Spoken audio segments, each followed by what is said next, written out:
Hello, I'm Mariam Mashiri. Iranian state media has confirmed its Supreme Leader Ayatollah Khamenei has been killed in his compound after the US and Israel engaged in large-scale strikes across Iran.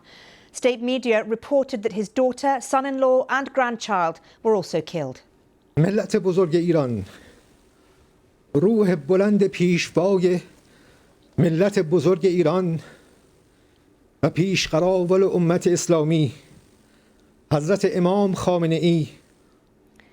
Well, this was the moment Iranian state television made the announcement just hours after Israel and the United States first claimed to have killed the Supreme Leader. 40 days of public mourning have been announced in Iran. There was no mention of a successor. Shortly after Khamenei's death was announced, Iran threatened yet more retaliation. In the last few hours, sirens have been heard in Tel Aviv as the Israeli army seeks to intercept missiles fired across from Iran. Well, meanwhile, Iran has confirmed it's launched a new wave of strikes across Israel and US bases. This is smoke from a fire in Doha, and explosions have also been heard in Dubai and Bahrain's capital, Manama. US President Donald Trump has posted on Truth Social in the past half an hour. Iran just stated that they are going to hit very hard today, harder than they have ever hit before. They better not do that, however, because if they do, we will hit them with a force that has never been seen before. In the past few hours, we've also been hearing that thousands are mourning Ayatollah Khamenei, and they've been gathering in central Tehran. Let's go live now and speak to our correspondent, David Willis, who is in Washington for us. And David, just talk us through what we've been hearing from President Trump in the last few hours.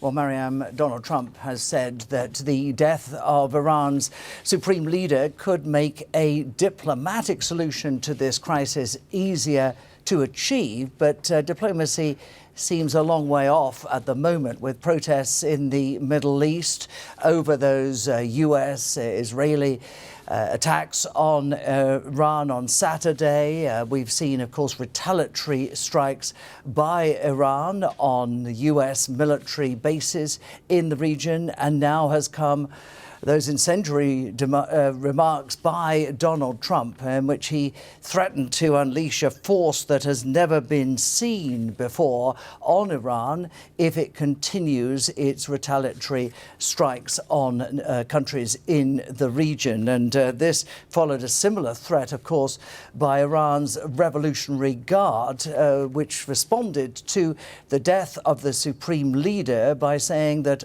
a red line, as it put it, had been crossed, and adding that there would be consequences. Now, the Truth Social post a few hours ago from Donald Trump was responding to Iran's threat to hit the United States hard, and Donald Trump warned Iran basically not to go there, adding, because if you do, we will hit them with a force that has never been seen before.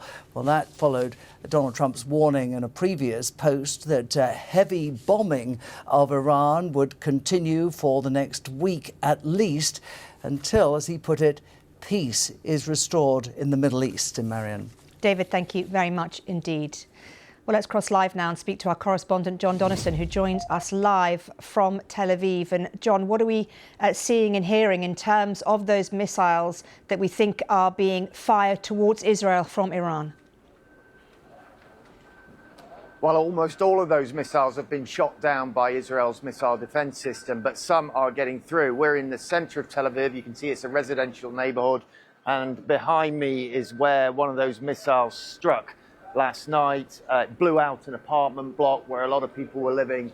Now, quite a few people will have been in the shelter, but one person was killed there, a woman who we understand she was Filipino, a caregiver to someone who was living in that apartment. A lot of people actually out on the streets this morning coming to take a look. I've just seen one woman pointing up to her apartment, badly damaged, in tears. And this morning, it's been pretty lively. There have been several large barrages of missiles. Just as we were driving into Tel Aviv, directly overhead, we saw two interceptors go up, two loud explosions as they took out a missile coming in. I think the question is, given how diminished, how degraded Iran's military capabilities have been over the past year, really, how long can they keep this up? They've said this is going to be the most devastating operation of retaliation in their history, but how capable and how willing are they to continue it?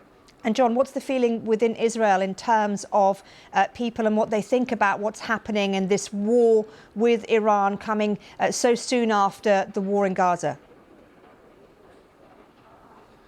Well, look, people, not just in Israel, but across the whole region, are really weary of war in the Middle East. It's what's been going on now for more than 2 years. We've had the war in Gaza, we've had a war between Israel and Lebanon, and now this. But I think there is an acceptance amongst Israelis that some sort of crisis point with Iran was inevitable. And I think many will accept what Prime Minister Netanyahu has said, that Iran posed an existential threat to Israel. Now, that doesn't mean that they're fully supportive of their government in everything they do, but I do think that most Israelis will feel that, you know, something had to be done about Iran in their view. But it is having an impact on the economy. All schools are going to be closed this week across Israel. The airport's closed. We came in past Ben Gurion Airport this morning in Tel Aviv. No flights going in or coming out of there. That's going to have an impact too. And as you point out, you know, they're only just really recovering from the end or some sort of end to the war in Gaza, and now this. John, thank you very much indeed. John Donnison there in Tel Aviv. Well, let's just bring you some lines that are coming into us in the last few minutes. First of all, I want to tell you about Air France. It has announced that it's suspending its flights to Beirut, Dubai and Riyadh today, following the crisis with Iran. Now, remember, there are plenty of airlines who have done the same thing already. Air France joins airlines like, for example, Emirates and Turkish Airlines, who have said they are suspending their flights for now. You can see here a flight tracker. No flights over Iranian territory, understandably, given what's going on. Let's also bring you some more lines coming into us from the capital of Saudi Arabia, Riyadh. We're hearing that explosions have been heard in the last few minutes in the east of the Saudi capital, Riyadh. That's according to residents talking to Agence France Presse correspondents. That is the latest from there. And we've also had a few lines coming into us following a statement from the Iranian President Pezeshkian. The Iranian president has said in a statement that Tehran views revenge as its legitimate right and duty and will do its utmost to fulfill this duty. That is what the president says. He also has said that the killing of the Ayatollah Khamenei is a declaration of war against Muslims. He has said these words in a statement in the last few minutes. We will, of course, try and get you a bit more on that, because we haven't heard from him properly in that way for a short while. So we'll try and bring you more on what the Iranian president is saying in a few minutes' time. But let's cross live now to Barbara Plett-Usher, who is in Doha. And Barbara, we've been hearing about explosions, renewed explosions in Doha, where you are. Now we're hearing about more happening as well in Riyadh in Saudi Arabia. Yes, that's right. And there's been quite a strong statement as well from the Iranian army chief speaking on state television. He said that Iran's Air Force had pounded U.S. military bases across the Gulf, as well as in Iraq's Kurdistan region. He said that there had been different plans made for different scenarios that might evolve. And this is the plan for what's happened, that the Iranian army, the Iranian military would act with all its might. And we have seen the resumption of airstrikes, as you mentioned this morning. You have the reports of explosions in Saudi Arabia, which have just come out. You've also had a fire breaking out in a port in Dubai, in one of the berths there. In the Zayed International Airport in Abu Dhabi, hit by a drone. Also, Bahrain International Airport hit by a drone.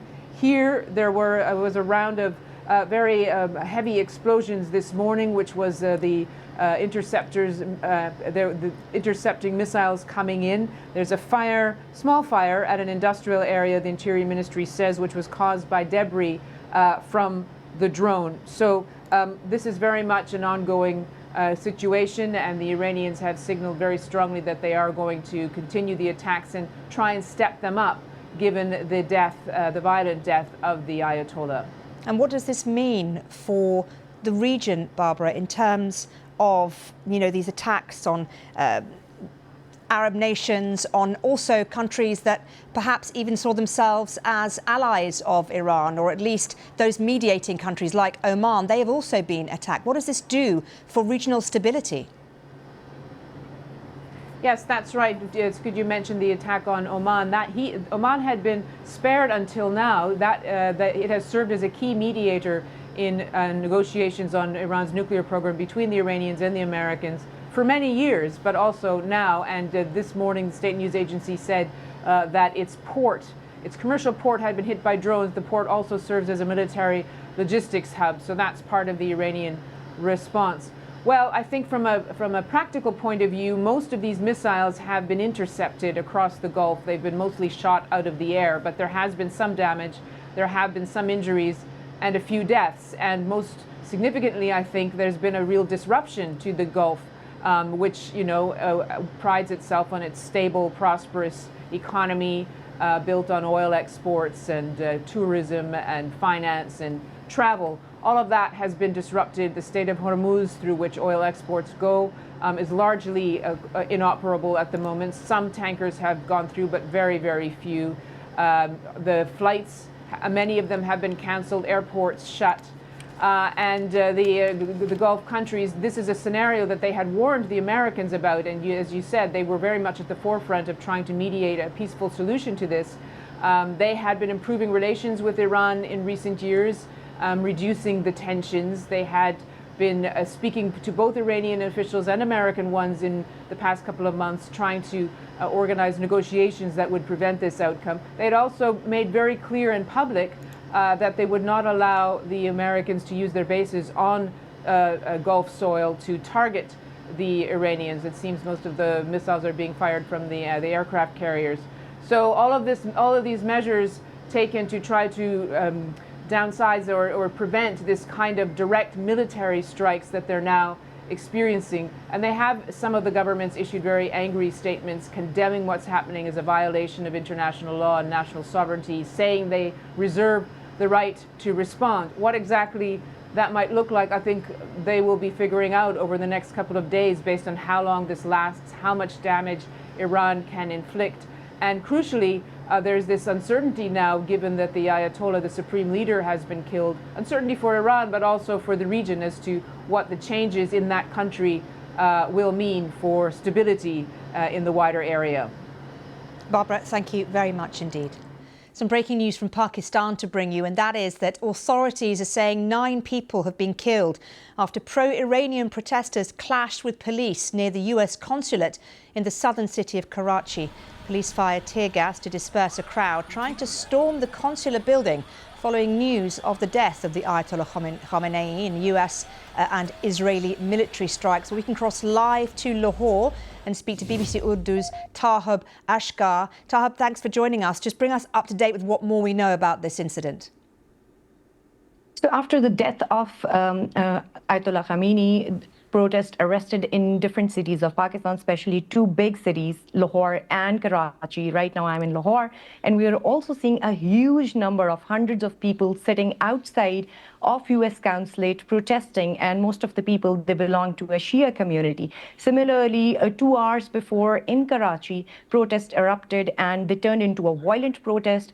Police used force, used tear gas. Also, the protesters are alleging that they have been using bullet shots. So a lot of people got injured and 9 people died. The force is still there. Police force is there. Security forces are there to stop protesters while they try to enter in the US consulate. Still, the situation is not as under control, whereas the authorities are claiming that protesters are a bit away from the US consulate. So both cities, protests are being observed in Lahore and in Karachi as well. Tahab, thank you very much indeed. Let's cross live now and speak to our security correspondent, Frank Gardner, who joins us from London. And just let me ask you, first of all, Frank, for your assessment of where we are today after the announcement of the death of the Supreme Leader Ayatollah Khamenei. I think we are at an inflection point, and it could potentially get a whole lot hotter, could get a whole lot worse, this, because clearly the Iranians are absolutely livid about this, the Islamic Republic regime, although, of course, many of its citizens, many of Iran's citizens are thrilled about this and have been cheering and celebrating because he represented so much of the oppression that has ended up killing so many of their relatives in the previous couple of months. I think a lot depends on how much weaponry Iran has got left. It has promised a regret-inducing punishment, as it puts it. And there are ways in which Iran could lash out at the US naval force, that is this armada that is offshore, although that armada has got incredibly powerful weapons and very good defenses. One of the things that the Iranian Revolutionary Guards Corps Navy has been practicing for years is something called swarm attacks. And that's where they try to overcome the defenses of a warship, a single warship, with a lot of drones, torpedoes, missiles, so that the sheer number, the sheer volume overcomes the defenses. Now, if they could sink a US Navy warship, that would be a huge blow, even though the retaliation from President Trump would be huge. And indeed, President Trump has threatened them this morning, today, with, don't even think of hitting back. But they will, for a matter of pride, I think, want to do something about this. Now, there will be definitely some voices, probably in the foreign ministry, who are saying, we need to calm this down. We can't win this. For the Islamic Republic to survive, it needs to calm this down, because I don't think it can win this fight militarily. But Iran is a very resilient place. It's suffered years of sanctions. They have got allies in the form of Russia and China, but who are staying largely on the sidelines. There is more that they could do to try to choke off the Strait of Hormuz, for example. They haven't, to my knowledge, sown mines yet there, but they've threatened closing that, which would choke off between 20 and 25% of the world's oil supplies and quite a large amount of the world's liquid natural gas supplies. So there are more measures that they could do.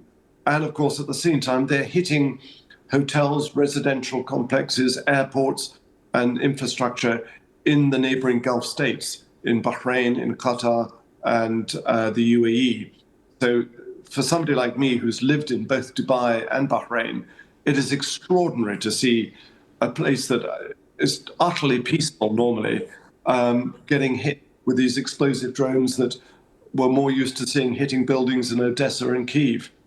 Well, that's what I wanted to ask you about, because these Gulf states, these nations that are being hit, and as you mentioned, it's not just US bases or Western bases that are being hit. We're seeing hotels and airports.